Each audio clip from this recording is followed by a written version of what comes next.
Hello, नमस्कार दोस्तों, स्वागत है आप सबका आज की इस क्लास में। तो आज ये हमारा सेकंड पार्ट है, जो हमारे टॉप 100 क्वेश्चन से कंप्लीट हो गए, उसका ये सेकंड पार्ट है। वीडियो शुरू करने से पहले मैं एक चीज़ पे बात करना चाहूँगा। काफ़ी बच्चों को ये डाउट है कि ये जो सवाल हैं ये एग्ज़ाम लेवल के नहीं हैं, या क्या इतने इजी सवाल एग्ज़ाम में आते हैं। तो मैं उनको क्लियर कर दूं कि देखो, आप यूजी का पेपर दे रहे हो, ठीक है, तो उसमें इजी क्वेश्चन ही देखने को मिलेंगे आपको, टफ क्वेश्चन मिलते नहीं है। और जो क्वेश्चन मैं करवा रहा हूँ ना, वो मैंने खुद से नहीं बनाए हैं, ठीक है, मैं खुद से क्वेश्चन नहीं बनाता हूँ। प्रीवियस ईयर के जो मोस्ट रिपीटेड क्वेश्चन है ना, उन्हीं को मैंने लिया है, ठीक है, उन्हीं को जो हर क्वेश्चन हर बार 3-4 बार ऐसे एग्जाम में रिपीट हुए ना, चाहे एसएससी हो चाहे रेलवे हो, दोनों के मिक्स, ठीक है, उनको ही मैंने इसमें कवर कराया है, ठीक है, कोई अलग से मैंने क्वेश्चन नहीं बनाए हैं। क्योंकि हम बहुत कॉम्प्लिकेट कर देते हैं चीज़ें, ठीक है, कॉम्प्लिकेटेड इतनी है नहीं चीज़ें। आप ये देखिए, अभी मेरे ख्याल से 14 जून को ही जो एग्ज़ाम हुआ था, उसमें एक सवाल पूछा था, फुल फॉर्म था सीडी का, ठीक है। अब आप अगर ये पढ़ोगे आपको लगेगा यार इतना इजी कैसे आएगा, ठीक है, पर सीडी का सवाल पूछा गया था, ठीक है। आप सोच सकते हो कितना इजी सवाल है, फ्री में एक तरह से 1 नंबर दिया है ना। तो इसलिए कॉम्प्लिकेट ना करें चीज़ों को, जितना सिंपल रख सकें प्रिपरेशन को उतना रखिए, है ना। हमें सिलेक्शन लेना है, हमें टॉप नहीं करना है पेपर में, ये ज़रूर ध्यान रखिएगा। चलिए, तो ये तो हो गई बातें, आइए शुरू करते हैं। सबसे पहला सवाल है, माइक्रोसॉफ्ट एक्सेल में लेफ्ट एरो की दबाने पर स्प्रेडशीट में डैश सेल की ओर मूवमेंट होता है। देखिए, अगर आप लेफ्ट एरो की दबाओगे ना माइक्रोसॉफ्ट एक्सेल में, तो स्प्रेडशीट में जो आपका सेल है, जो एक्टिव सेल है ना, वो एक लेफ्ट वाले पे शिफ्ट हो जाएगा, ठीक है। 1 सेल लेफ्ट, एक सेल बाईं ओर ये खिसक जाएगा, है ना। जो एक्टिव सेल होता है ना, जिसमें आप करंटली कुछ टाइप कर रहे होते हो या डेटा एंट्री कर रहे होते हो, तो वो लेफ्ट वाले पे शिफ्ट हो जाएगा। तो आंसर हो जाएगा option A, 1 cell left. Right दबाओगे, राइट की दबाओगे तो एक सेल दाईं ओर चला जाएगा, और अगर ऊपर का दबाया, ठीक है, आप पैरो दबाया तो एक सेल ऊपर चला जाएगा, और नीचे का दबाने पे एक सेल नीचे आ जाएगा। माइक्रोसॉफ्ट एक्सेल को इनमें से किस नाम से भी जाना जाता है? तो माइक्रोसॉफ्ट एक्सेल को इनमें से क्या कहते हैं? तो माइक्रोसॉफ्ट एक्सेल है क्या? वो एक स्प्रेडशीट एप्लीकेशन है, तो उसको हम स्प्रेडशीट नाम से भी जानते हैं, उस नाम से भी इसको पहचानते हैं। आंसर हो जाएगा ऑप्शन सी, स्प्रेडशीट, ठीक है। ये ध्यान रखिएगा, अगर डॉक्यूमेंट की बात है ना, वर्ड प्रोसेसर जो होता है, तो वो आपका उसके लिए वर्ड होता है। प्रेजेंटेशन बनाने के लिए आपका पावर पॉइंट होता है। पावर पॉइंट को पावर पॉइंट जो है हमारा प्रेजेंटेशन सॉफ्टवेयर है, और वर्ड जो है हमारा वो वर्ड प्रोसेसर है। इनमें से किसे स्प्रेडशीट भी कहा जाता है? इनमें से किस चीज़ को स्प्रेडशीट कहते हैं हम, ठीक है। तो एक्सेल जो होता है, उसमें अगर पूरी एक्सेल की फाइल है ना, तो उसको हम कहते हैं वर्कबुक, ठीक है। तो आंसर हमारा हो जाएगा ऑप्शन बी, वर्कबुक, ठीक है। और उस वर्कबुक में अगर इंडिविजुअल शीट है, ठीक है, तो उसको कहते हैं वर्क शीट, ठीक है, उसको कहते हैं वर्कशीट ना। तो इसलिए वर्कबुक को ही स्प्रेडशीट कहा जाता है। पिवट टेबल किस सॉफ्टवेयर की विशेषता है? पिवट टेबल जो होता है वो कौन से सॉफ्टवेयर की विशेषता है? वो है आपके एमएस एक्सेल की। आंसर हो जाएगा option B, Microsoft Excel. Microsoft Excel का एक हिस्सा है पिवट टेबल, जो कि लार्ज डेटा हो उसको समराइज कर देता है, उसको एनालाइज कर सक देता है, ठीक है, और उसमें से रिपोर्ट अगर जनरेट करनी हो ना, तो वो भी जनरेट कर देता है। माइक्रोसॉफ्ट एक्सेल शीट में किस फॉर्मूला से पहले कौन सा चिन्ह लगाया जाता है? ठीक है, तो आपको जैसे कि पता है, एक्सेल में बहुत सारे फॉर्मूलाज होते हैं। चाहे आपको एक पूरी रो का सम निकालना हो, चाहे आपको उनको मल्टीप्लाई करना हो या डिवाइड करना हो, कुछ भी करना हो, एवरेज निकालना हो, तो वो सब आप उस फॉर्मूले की मदद से कर सकते हो। ठीक है, बशर्ते फॉर्मूला लिखने से पहले आपको एक सिंबल लगाना पड़ता है। वो सिंबल कौन सा है? वो है आपका इक्वल टू का। आंसर हो जाएगा ऑप्शन सी, इक्वल टू। ऐसे बन जाते हैं, मान लो आपके पास दो सेल हैं A1 और B1, है ना, आपको उनको जोड़ना है, तो आप लिखोगे equal to A1 plus B1, है ना। यहाँ उनको मल्टीप्लाई करना है, यहाँ उनका एवरेज निकालना है। ठीक है, equal to average A1 B1। ठीक है, ये फॉर्मूला हो जाता है। इक्वल टू नहीं लगाओगे तो फॉर्मूला काम नहीं करता। माइक्रोसॉफ्ट ऑफिस में प्रेजेंटेशन तैयार करने के लिए कौन सी एप्लीकेशन का उपयोग है? इनमें से कौन सा एप्लीकेशन उपयुक्त है? तो जैसे मैंने बताया, प्रेजेंटेशन बनाने के लिए हम इस्तेमाल करते हैं माइक्रोसॉफ्ट पावर पॉइंट। का आंसर हो जाएगा option C, Microsoft PowerPoint. MS PowerPoint क्या बनाने के लिए डिज़ाइन किया गया सॉफ्टवेयर है? तो पावर पॉइंट क्या बनाता है? वो बनाता है आपका मल्टीमीडिया प्रेजेंटेशन। ठीक है, मल्टीमीडिया प्रेजेंटेशन कैसे? मतलब इसमें टेक्स्ट, इमेज हो गए, टेक्स्ट हो गए, ऑडियो, वीडियो, एनिमेशन, वो सारे भी आप जोड़ सकते हो एक स्लाइड में। तो आंसर हो जाएगा हमारा option B, multimedia presentation. Internet के संदर्भ में इनमें से कौन सा एक प्रोटोकॉल नहीं है? ठीक है, तो कौन सा एक प्रोटोकॉल नहीं है इनमें से? तो प्रोटोकॉल होते क्या हैं? प्रोटोकॉल होते हैं नेटवर्क के ऊपर जो भी कम्युनिकेशन होता है ना, उसके जो रूल्स होते हैं, एक तरह से रूल्स कह सकते हो। ठीक है, वो होते हैं प्रोटोकॉल। तो हमें बताना है इनमें से कौन सा प्रोटोकॉल नहीं है। तो देखिए, HTTP प्रोटोकॉल है, FTP है, TCP है। PPT एक पावर प्रेजेंटेशन जो होती है ना, पावर पॉइंट में जो प्रेजेंटेशन बनती है, वो पावर पॉइंट फाइल का जो फॉर्मेट है वो होता है PPT। ठीक है, तो हमारा आंसर हो जाएगा option C, PPT। Full form भी देख लेते हैं HTTP का। ये है हाइपर टेक्स्ट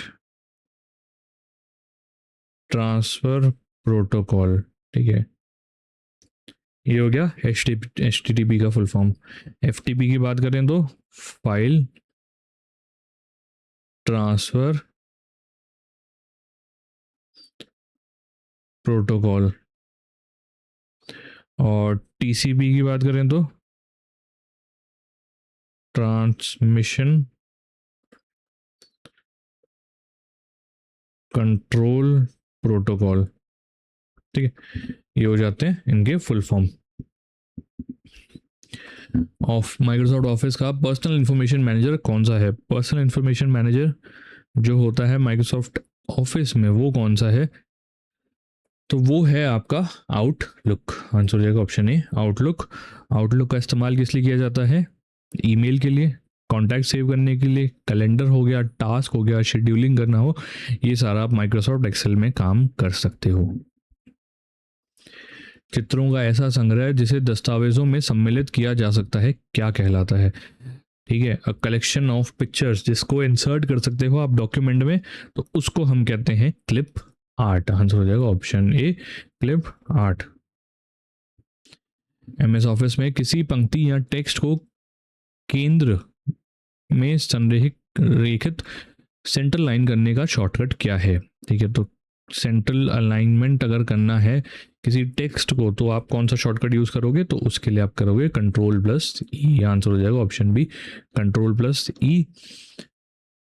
Ctrl+L से वो लेफ्ट में अलाइन हो जाएंगे। ठीक है, Ctrl+R से राइट में अलाइन हो जाएंगे, है ना, राइट में अलाइन हो जाएंगे।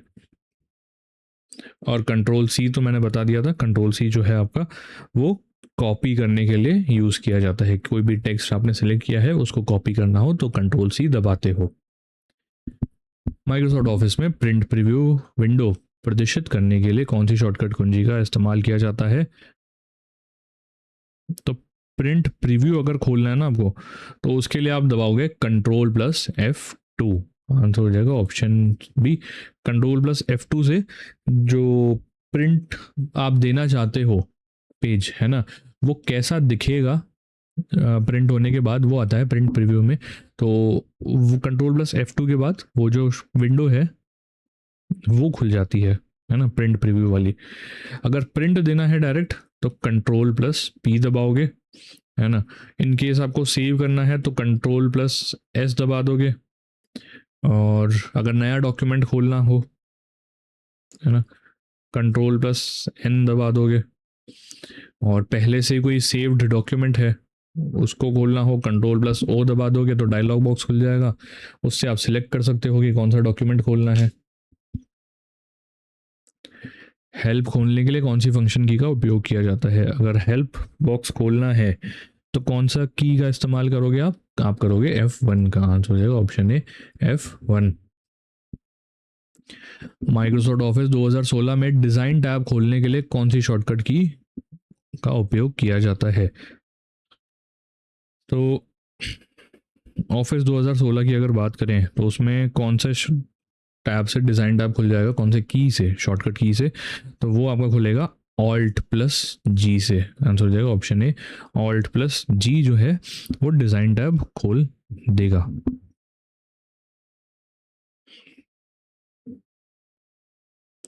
वे प्रोग्राम जो एक सिस्टम की कार्यक्षमता को दूसरे सिस्टम में दोहराते हैं उनको क्या कहते हैं?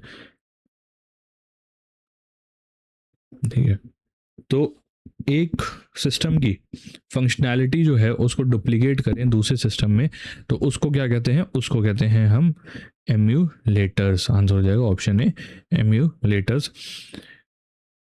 ठीक है, एम्यूलेटर से जो भी फंक्शन है ना, उसको आप एक सिस्टम के फंक्शन को आप दूसरे सिस्टम में डुप्लीकेट कर सकते हो। एनिमेशन बनाने की वह तकनीक जिसमें एक छवि दूसरी छवि में बदल जाती है क्या कहलाती है? ठीक है, एनिमेशन की ऐसी टेक्निक जिसे एक इमेज दूसरी इमेज में चेंज हो जाती है उसको कहते हैं हम मॉर्फिंग। आंसर हो जाएगा ऑप्शन ए मॉर्फिंग।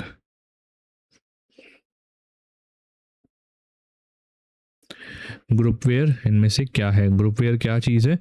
ग्रुपवेयर है आपका एक सॉफ्टवेयर। आंसर हो जाएगा ऑप्शन सी सॉफ्टवेयर। वह सॉफ्टवेयर जो लोगों की मदद करता है कोलैबोरेट करने में।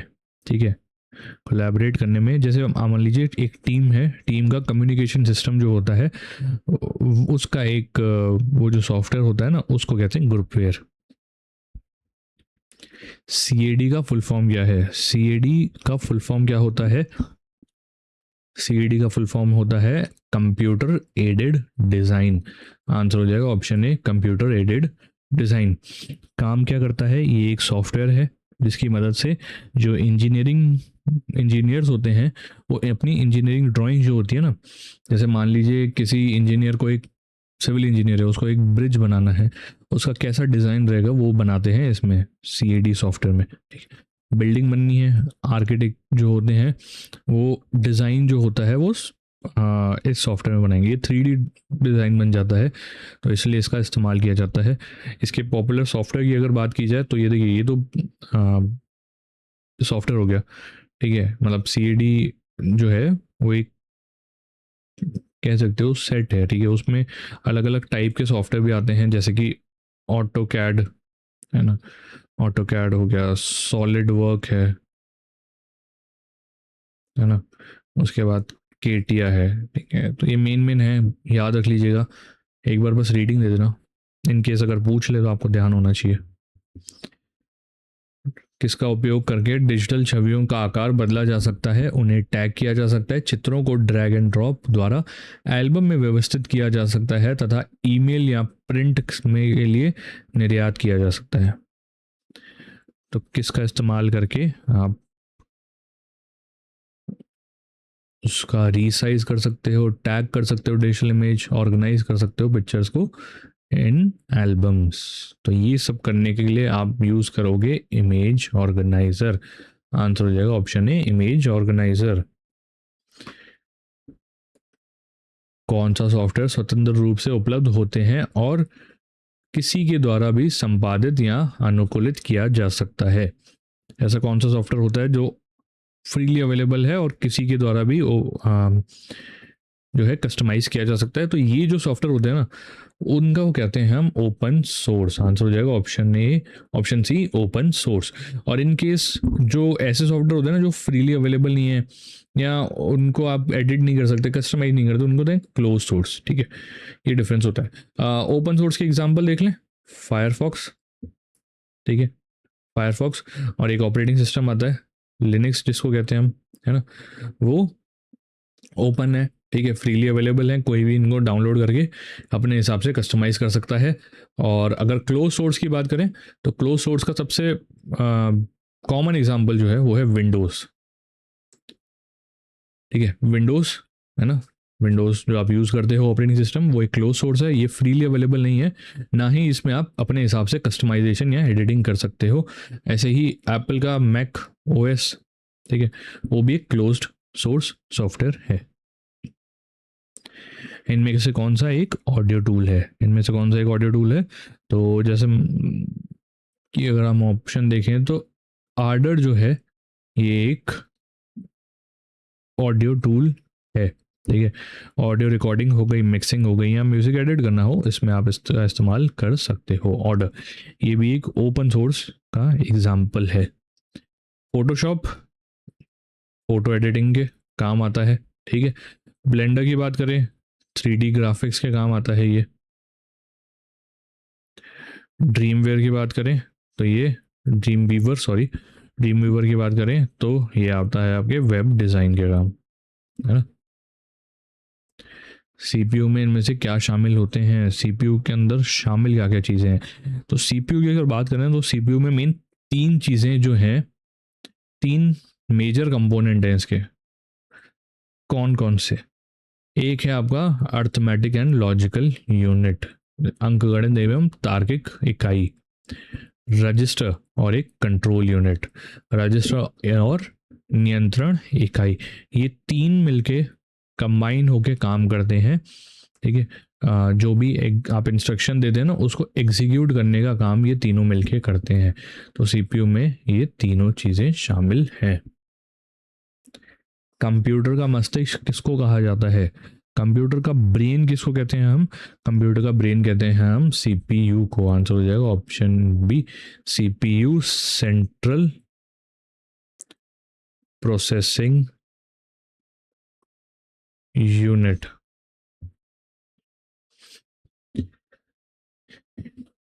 एक इंटेलिजेंट टर्मिनल इनमें से क्या है? ठीक है, ठीक है, हमें एक तरह से इंटेलिजेंट टर्मिनल का एक फीचर बताना है।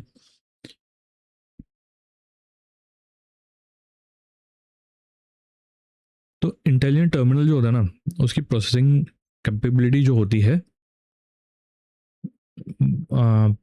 बहुत लिमिटेड होती है। ठीक है, कुछ टास्क कर सकती है इंडिपेंडेंटली और बड़े सिस्टम के साथ कम्युनिकेट भी कर सकती है ना। और अगर उसके फीचर की बात करें तो इंटेलिजेंट टर्मिनल जो होता है ना, बड़े सीपीयू की सहायता से छोटे डेटा प्रोसेसिंग के काम कर सकता है। तो आंसर हो जाएगा option B, can process small data processing jobs with the use of large CPU. CPU का वह भाग जो प्रोग्राम निर्देशों का चयन, व्याख्या या तथा निष्पादन की निगरानी करता है, वो उसको क्या कहते हैं? सीपीयू का वो सेक्शन जो सिलेक्ट करता है, इंटरप्रेट करता है और मॉनिटर करता है execution of program of instructions, उसको हम कहते हैं आपका कंट्रोल यूनिट। आंसर हो जाएगा ऑप्शन ए, कंट्रोल यूनिट। यही फेच करेगा आपके इंस्ट्रक्शंस को, यही डिकोड करेगा इंस्ट्रक्शन को, और ये ही पूरे जो सीपीयू के ऑपरेशन है ना उनको कोऑर्डिनेट करता है। कंप्यूटर डेटा को जोड़ने, तुलना करने और व्यवस्थित करने का कार्य कहाँ करा जाता है? तो कहाँ होता है कंप्यूटर के डेटा को जोड़ने, तुलना करने और व्यवस्थित करने का कार्य? तो वो आपके होता है सीपीयू चिप में। आंसर हो जाएगा option C, CPU chip. Hard drive, floppy disk और मेमोरी चिप की बात की जाए ना, ये सारी स्टोरेज डिवाइसेस हैं, इनमें ये सब चीज़ें नहीं होती, यहाँ पे सिर्फ डेटा स्टोर किया जाता है। जो भी कैलकुलेशन हो गए, है ना, कंपैरिजन हो गए, ये सारे सीपीयू में होते हैं। पर्टिकुलरली बात करें किस जगह पे, तो वो होते हैं एएलयू, अर्थमेटिक लॉजिकल यूनिट में। सबसे सरल सीपीयू शेड्यूलिंग एल्गोरिथम क्या है?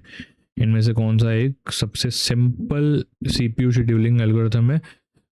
तो वो है आपका FCFS, first come first serve scheduling algorithm. Answer हो जाएगा option B, first come first serve. मतलब जैसे रेलवे की, अगर आपने टिकट विंडो काउंटर देखा हो, लाइन लगी रहती है, ठीक है, लोग खड़े रहते हैं, बारी बारी सबको टिकट मिलती है। वैसे ही सीपीयू में जैसे जैसे जो इंस्ट्रक्शंस पास किए जाते हैं, तो सबसे पहले जो आया उसको जो है किया जाएगा कार्य को, दूसरे को बाद में, तीसरे को तीसरे पे, ठीक है। भले ही ये लेस इम्पॉर्टेंट हो और ये ज़्यादा इम्पॉर्टेंट हो, फिर भी जो पहले आ गया वो ही परफॉर्म किया जाएगा। रजिस्टर में नया डेटा लिखने की प्रक्रिया, the act of writing new data in register is, क्या होती है ये? ठीक है, द एक्ट ऑफ, अगर ये ऑप्शन देखें ना, तो रजिस्टर में नई डेटा लिखने की प्रक्रिया क्या करेगी? वो कर देगी erases previous contents of the register, register की पूर्व सामग्री को मिटा देती है ना। तो होता क्या है, रजिस्टर जो होते हैं ना, वो एक सेट ऑफ डेटा, मतलब एक सर्टेन सेट ऑफ डेटा को ही, एक सेट ऑफ डेटा को ही होल्ड कर सकते हैं, ठीक है। जब भी आप नया लिखोगे ना, तो पुराना वाला जो है वो मिट जाएगा, है ना, प्रीवियस जितने भी कंटेंट है वो साफ हो जाएंगे, ठीक। तो जैसे ही आप नया डेटा लिखने की प्रक्रिया शुरू करोगे, तो पुराना कंटेंट जो है वो साफ हो जाएगा पूरा। रजिस्टरों को संग्रहित डेटा में निष्पादित करने होने वाली क्रिया क्या कहलाती है? ठीक है, तो operation executed on data stored in registered इस, तो इसको हम कहते हैं माइक्रो ऑपरेशंस, ठीक है, माइक्रो ऑपरेशंस कहते हैं इसको। आंसर हो जाएगा ऑप्शन ए, माइक्रो ऑपरेशंस। माइक्रो ऑपरेशन वो एक एलिमेंट्री ऑपरेशन है जो रजिस्टर्स में स्टोर्ड डेटा पे परफॉर्म किया जाता है ना। जैसे जो भी लॉजिकल ऑपरेशंस हो गए ना, वो सारे मिलके माइक्रो ऑपरेशन बनते हैं। एएलयू तथा कंट्रोल सेक्शन दोनों में विशेष उद्देश्य वाले स्टोरेज स्थान होते हैं, जिन्हें क्या कहा जाता है? ठीक है, तो जो स्टोरेज स्थान होते हैं उनको हम कहते हैं रजिस्टर्स। आंसर हो जाएगा ऑप्शन सी, रजिस्टर्स, ठीक है। बहुत छोटे होते हैं, फीचर्स बताता हूँ, बहुत छोटे होते हैं, ठीक है, वेरी फास्ट, इंस्ट्रक्शन एग्जीक्यूट करने की स्पीड बहुत तेज़ होती है इनकी, और सिचुएटेड कहाँ है? सीपीयू में, सीपीयू के अंदर ये सिचुएटेड होते हैं, ठीक है। टेम्परली स्टोर करते हैं डेटा और इंस्ट्रक्शंस को, जैसे कि मैंने बताया, एक टाइम पे एक set of data he store कर सकते हैं, दूसरा जैसे ही आता है तो पुराना साफ हो जाता है। कंप्यूटर में आईसी चिप्स सामान्यतः किस चीज़ से बनी होती है? तो आईसी चिप्स जो होती हैं वो किस चीज़ की बनी होती हैं? वो आपकी बनी होती है सिलिकॉन की। आंसर हो जाएगा ऑप्शन बी, सिलिकॉन। इसलिए सिलिकॉन को एक और नाम से भी जाना जाता है, हार्ट ऑफ इलेक्ट्रॉनिक्स इंडस्ट्री, ठीक है, इस नाम से भी जानते हैं हम आपके सिलिकॉन को। सेमीकंडक्टर होता है जिसकी मदद से, है ना, जिसका मुख्यतः इस्तेमाल इंटीग्रेटेड सर्किट्स यहाँ की आईसी चिप्स में होता है। कंप्यूटर में सीपीयू के घटक कौन कौन से हैं? ठीक है, कंपोनेंट कौन कौन से सीपीयू के? तो मैं बताया सीपीयू के 3 मेजर कंपोनेंट्स होते हैं। एक तो कंट्रोल यूनिट, एक अर्थमेटिक लॉजिकल यूनिट, एक होता है रजिस्टर। तो आंसर हो जाएगा ऑप्शन ए, कंट्रोल यूनिट, अंक गणितीय और एवं तार्किक इकाई, और तथा रजिस्टर।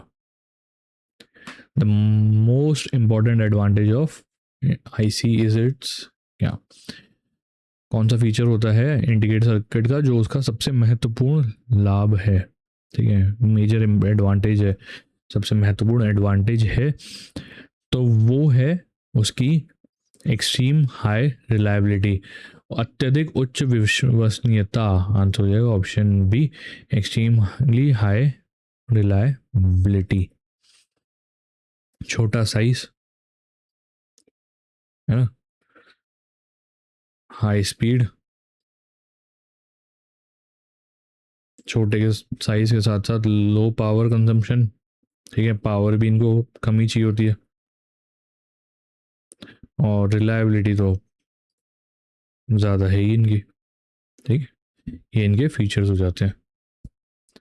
डेटा संगठन से संबंधित फील्ड्स के संग्रह को क्या कहा जाता है, ठीक है, फील्ड्स के संग्रह, डेटा ऑर्गेनाइजेशन, ठीक है, डेटा संगठन से संबंधित फील्ड्स के संग्रह को क्या कहते हैं हम, उसको हम कहते हैं फाइल। आंसर हो जाएगा ऑप्शन ए, फाइल।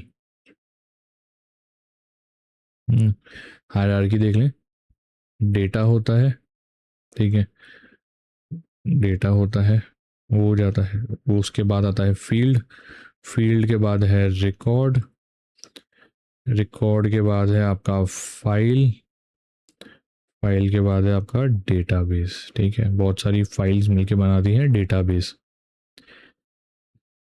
ठीक है। कंप्यूटर में सभी अंकगणितीय और तार्किक क्रियाएं किसके द्वारा की जाती हैं, तो अर्थमेटिक और लॉजिक यूनिट, लॉजिकल ऑपरेशंस कौन परफॉर्म करता है कंप्यूटर में, तो वो आपका करेगा अर्थमेटिक लॉजिक यूनिट, एएलयू जो होता है वो ये सारी ऑपरेशन परफॉर्म करता है। एएलयू में जैसे कि आपका हो गया एडिशन हो गया, ठीक है, सब्ट्रैक्शन है, ऐसे ऑपरेशन जो होते हैं ना, मल्टीप्लिकेशन है या डिवीजन हो गया, ठीक है, ये सारे ऑपरेशन जो होते हैं वो यहीं परफॉर्म किए जाते हैं।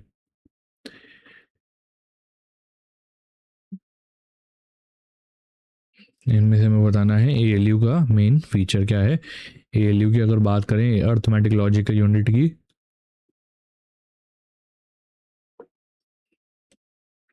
तो वो परफॉर्म करता है अर्थमेटिक ऑपरेशन और परफॉर्म करता है कंपैरिजन, तो आंसर हो जाएगा ऑप्शन ए, अंकगणितीय क्रियाएं करता है तथा तुलना करता है। जो लॉजिकल डिसीजन मेकिंग होती है ना, वो सारा वो काम होता है एएलयू का। कंप्यूटर में एएलयू द्वारा कौन सा कार्य किए जाते हैं, तो मैंने बताया अर्थमेटिक और लॉजिकल ऑपरेशन दोनों ही करता है एएलयू। कंप्यूटर में प्राथमिक स्मृति, प्राइमरी मेमोरी के रूप में किसका उपयोग किया जाता है, ठीक है, तो प्राइमरी मेमोरी अगर की बात आए तो प्राइमरी मेमोरी में आप इस्तेमाल इनमें से करोगे रैम का, आंसर हो जाएगा रैम, रैंडम एक्सेस मेमोरी, ठीक है, डायरेक्टली एक्सेसिबल होती है सीपीयू से, और जो भी करंट में प्रोग्राम चल रहे होते हैं ना वो सारे यहीं स्टोर होते हैं। कंप्यूटर में अन्य स्टोरेज की तुलना में डैश से पढ़ना लिखना सबसे तेज होता है, ठीक है, तो अगर अन्य स्टोरेज डिवाइसेस की बात करें, ठीक है, उनसे अगर कंपेयर किया जाए ना, तो इनमें से कौन सा सबसे तेज़ है जिससे लिखना और पढ़ना बहुत तेज आसान जल्दी हो जाता है, तो वो आपका होता है रैम से, ठीक है, आंसर हो जाएगा option B, RAM. High speed इसका मेन फीचर है, और बाकियों से कंपेयर करें तो सबसे ज़्यादा स्पीड रैम की ही होती है। कौन सी मेमोरी को प्रति सेकंड कई बार रिफ्रेश करना पड़ता है, तो कौन सी मेमोरी होती है जिसको बहुत बार रिफ्रेश करना पड़ता है, प्रति सेकंड बहुत बार रिफ्रेश करना पड़ता है, तो वो होती है आपकी डायनामिक रैम, डी रैम जिसको कहते हैं ना, वो होती है, उसको आपको हर सेकंड कई बार रिफ्रेश करना पड़ जाता है।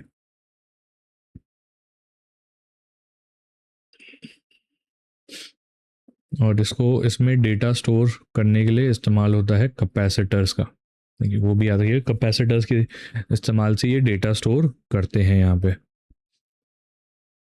रैम का उपयोग कंप्यूटर में अल्पकालिक स्मृति, शॉर्ट मेमोरी के रूप में किया जाता है, क्योंकि यह, इनमें से कौन सा फीचर है रैम का, तो वो है वॉलेटाइल, ठीक है, वो वॉलेटाइल होती है। वॉलेटाइल मेमोरी का मतलब क्या हो गया, ऐसी मेमोरी जो पावर जाते ही पूरा डेटा लूज कर देगी। तो आंसर हो जाएगा ऑप्शन ए वोलेटाइल। ठीक है, जैसे हार्ड डिस्क है आपकी, हार्ड डिस्क में आपने कॉपी करा डेटा, ठीक है, या किसी सीडी में कॉपी करा, तो ऐसा तो है नहीं कि आपने उसको कंप्यूटर से अलग करा तो वो डिलीट हो जाएगा सारा का सामान, नहीं होता ना, तो उसको कहते हैं हम नॉन वोलेटाइल। हालांकि रैम जो है, रैम में जैसे ही पावर जाती है तो पूरा डेटा साफ हो जाता है, इसलिए उसको कहते हैं वोलेटाइल। निम्नलिखित में से कौन सा बाहरी स्टोरेज डिवाइस नहीं है? इनमें से कौन सा बाहरी स्टोरेज, एक्सटर्नल स्टोरेज डिवाइस नहीं है? तो एक्सटर्नल स्टोरेज डिवाइस की अगर बात करें तो वो होते हैं जो कंप्यूटर के बाहर हों, जैसे आपकी पेन ड्राइव हो गई, आपकी सीडी हो गई, ठीक है, ये सारे होते हैं। पेन ड्राइव है, एक्सटर्नल हार्ड डिस्क है, डीवीडी है, ये सारे आपके एक्सटर्नल स्टोरेज डिवाइस हैं।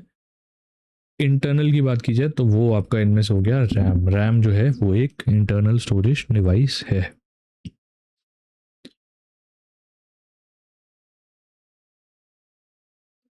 एक चीज़ और, इसको प्राइमरी मेमोरी भी कहा जाता है, ठीक है। और बाकी जो है पेन ड्राइव हो गया, हार्ड डिस्क हो गया, या फिर डीवीडी हो गया, इन तीनों को सेकेंडरी मेमोरी भी कहा जाता है, ठीक है। कंप्यूटर की कौन सी मेमोरी नॉन वॉलेटाइल होती है? तो इनमें से कौन सी मेमोरी है जो नॉन वॉलेटाइल है? तो वो है आपकी रोम, रीड ओनली मेमोरी। बाकी तीनों जो हैं वो ऐसी हैं जिनमें पावर जाते ही पूरी जो मेमोरी है वो साफ हो जाएगी, ठीक है। बस एक रोम है जिसमें पावर जाने पे डेटा साफ नहीं होता है। रोम में जो प्रोग्राम संग्रहित होते हैं उनको क्या कहते हैं? प्रोग्राम जो उसमें स्टोर किए गए हैं रोम में, उनको क्या कहते हैं? उनको कहते हैं हम फर्मवेयर। आंसर हो जाएगा ऑप्शन सी, फर्मवेयर ऐसे सॉफ्टवेयर जो परमानेंटली रोम में स्टोर्ड हैं।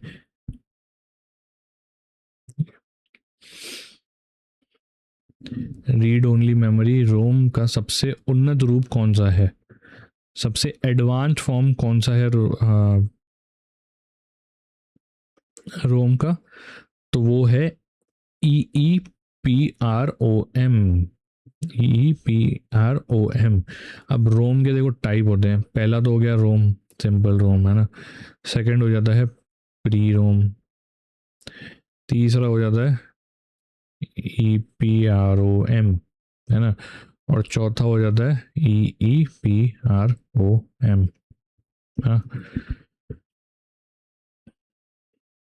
Programmable read only memory,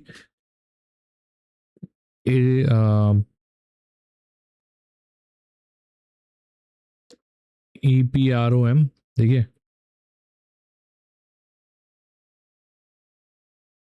erasable program read only memory, और इसका हो जाता है electrically erasable program read only memory. यानी कि एस रोम में जो डेटा स्टोर्ड है ना, उसको आप इलेक्ट्रिकली, है ना, उसको साफ कर सकते हो, ठीक है, और साफ करके वापस से नया प्रोग्राम उसमें डाल सकते हो, तो वो हो जाता है EEPROM। ये सबसे एडवांस टाइप होता है रोम का, है ना, सबसे एडवांस होता है। और ये तो नॉर्मल है, इसमें तो एक बार स्टोर हो गया। तो आप ध्यान रखिएगा, ये 4 टाइप के होते हैं रोम।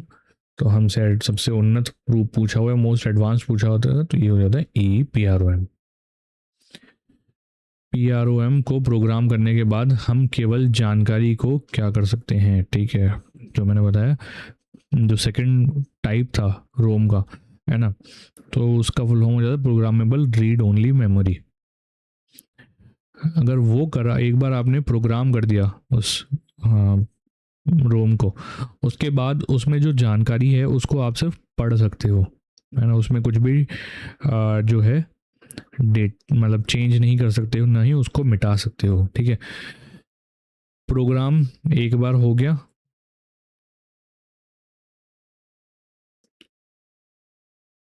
उसके बाद ना तो इरेज होगा, ठीक है, ना कोई चेंज होगा, बस रीड कर सकते हो। तो आंसर हो जाएगा ऑप्शन ए, रीड। इनमें से हमें ऑड वन आउट चुनना है। ऑड वन आउट की अगर बात करें तो अगर ऑप्शन हमारे देखें ठीक है, तो पहला है फ्लॉपी डिस्क, रोम, डीवीडी, हार्ड डिस्क। ठीक है, तो देखिए फ्लॉपी डिस्क, डीवीडी और हार्ड डिस्क, ये तीनों जो हैं आपके वो सेकेंडरी स्टोरेज डिवाइस हैं, वो सेकेंडरी स्टोरेज डिवाइस हैं। एक बस रोम ही है जो आपका प्राइमरी मेमोरी है, तो हमारा आंसर हो जाएगा ऑप्शन बी, रोम। एमएमएक्स तकनीक किसने प्रस्तुत की थी? ठीक है, इंट्रोड्यूस किसने करी थी एमएमएक्स तकनीक? एमएमएक्स का फुल फॉर्म होता है मल्टी मीडिया एक्सटेंशंस। इसको किसने इंट्रोड्यूस करा था? तो इसको इंट्रोड्यूस करा था आपके इंटेल ने। आंसर हो जाएगा ऑप्शन बी, इंटेल ने।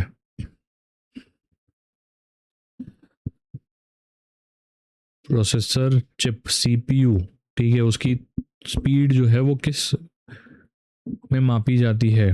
उसकी स्पीड, गति को हम कैसे मापते हैं? तो उसको आप मानते हो मेगा हर्ट्ज में, MHz में। आंसर हो जाएगा ऑप्शन बी, मेगा हर्ट्ज। ठीक है, मेगा हर्ट्ज हो गए या फिर गीगा हर्ट्ज भी होते हैं। ठीक है, गीगा हर्ट्ज तो काफ़ी एडवांस हो गया सीपीयू, है ना, बाकी मेगा हर्ट्ज ही होता है नॉर्मली।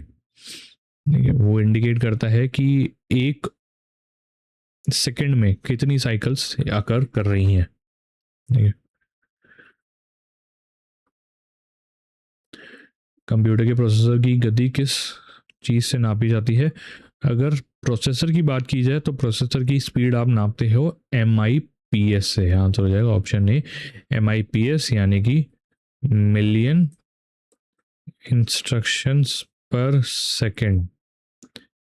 मिलियन इंस्ट्रक्शंस पर सेकंड प्रोसेसर की परफॉर्मेंस को चेक करता है ये।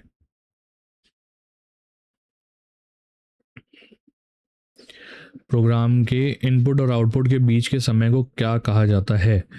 तो इनपुट दिया, कितनी देर में आउटपुट आ रहा है, उस बीच का जो समय होता है उसको हम कहते हैं टर्न अराउंड टाइम। आंसर हो जाएगा option E, turn around time. ये वह समय है जॉब सबमिट करने से लेके कंप्लीट करने के बीच का जो समय होता है उसको कहते हैं turn around time. Waiting time, जो टाइम आप वेट करते हुए बता रहे हो उसको वेटिंग टाइम कहते हैं। रिस्पॉन्स टाइम हो जाता है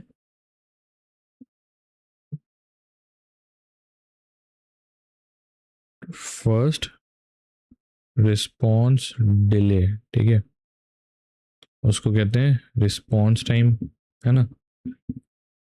एग्जीक्यूशन टाइम तो हो गया कितनी देर में आप उस इंस्ट्रक्शन को, ठीक है, एग्जीक्यूट कर पा रहे हो। AMD कंप्यूटर के किस घटक से संबंधित है? ठीक है, AMD is associated with which component of computers? तो AMD की अगर बात करें तो AMD है क्या?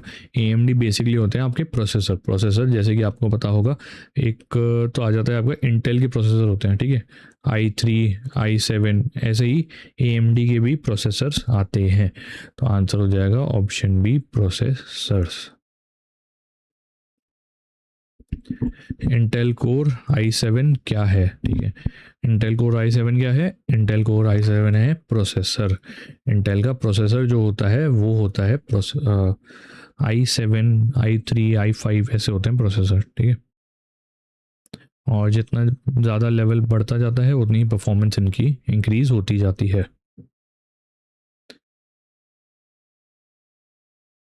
कंप्यूटर में मुख्य PCB प्रिंटेड सर्किट बोर्ड को क्या कहा जाता है? तो मुख्य प्रिंटेड सर्किट बोर्ड जो होता है कंप्यूटर का उसको हम कहते हैं मदर बोर्ड। आंसर हो जाएगा ऑप्शन ए, मदर बोर्ड। वो मेन सर्किट बोर्ड है जो सारे हार्डवेयर कंप्यूटर्स कंपोनेंट जो होते हैं ना उनको कनेक्ट करता है, जैसे CPU हो गया, रैम है ना, स्टोरेज डिवाइस आपके जो लगे हुए हैं, या फिर आप कह सकते हो ग्राफिक कार्ड जो लगे हुए हैं, उन सबको एक साथ जोड़ता है मदरबोर्ड। मदरबोर्ड को एक और नाम से भी जानते हैं back bone of computer system. Dash एक इनपुट डिवाइस है जिसका उपयोग चित्रों, मानचित्रों, रेखा चित्रों को कंप्यूटर में संग्रहण हेतु डिजिटल रूप में परिवर्तित करने के लिए किया जाता है। तो कौन सा है एक इनपुट डिवाइस जिसको यूज़ कर रहे हो आप कन्वर्ट करने के लिए picture map drawing into digital form for storage? तो इसको हम कहते हैं डिजिटाइजर। आंसर हो जाएगा ऑप्शन सी, डिजिटाइजर्स।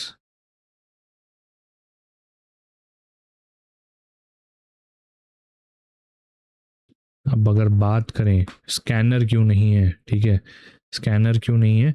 स्कैनर जो होता है वो जो है सारे डॉक्यूमेंट जो होते हैं उनको स्कैन करके, प्रिंटेड जो डॉक्यूमेंट है उनको स्कैन कर देता है। डिजिटाइजर जो होता है वो क्या करेगा, ड्राइंग है, पिक्चर्स हैं, उनको कन्वर्ट कर देगा डिजिटल फॉर्म, डिजिटल कोऑर्डिनेट्स में, ठीक है। तो इसलिए हमसे यहाँ पे पूछा गया convert picture map drawing into digital form digital coordinates, तो तब हमारा हो जाएगा डिजिटाइजर, है ना। वरना फिर एक तरह से स्कैनर ही होता है जो ये काम करता है कि कोई भी डॉक्यूमेंट हो या इमेज हो उसको स्कैन करके पीडीएफ हो गया, इमेज हो गया, उस फॉर्म में जनरेट करते। चलिए इसी के साथ आज के इस वीडियो में इतना ही। उम्मीद करता हूँ सेशन पसंद आया होगा। कोई भी डाउट हो कमेंट में ज़रूर बताइएगा और चैनल को सब्सक्राइब कर लो ताकि आगे ऐसे इन्फॉर्मेटिव वीडियोस आपको मिलते रहें। तब तक के लिए मिलते हैं अगली क्लास में। Bye bye.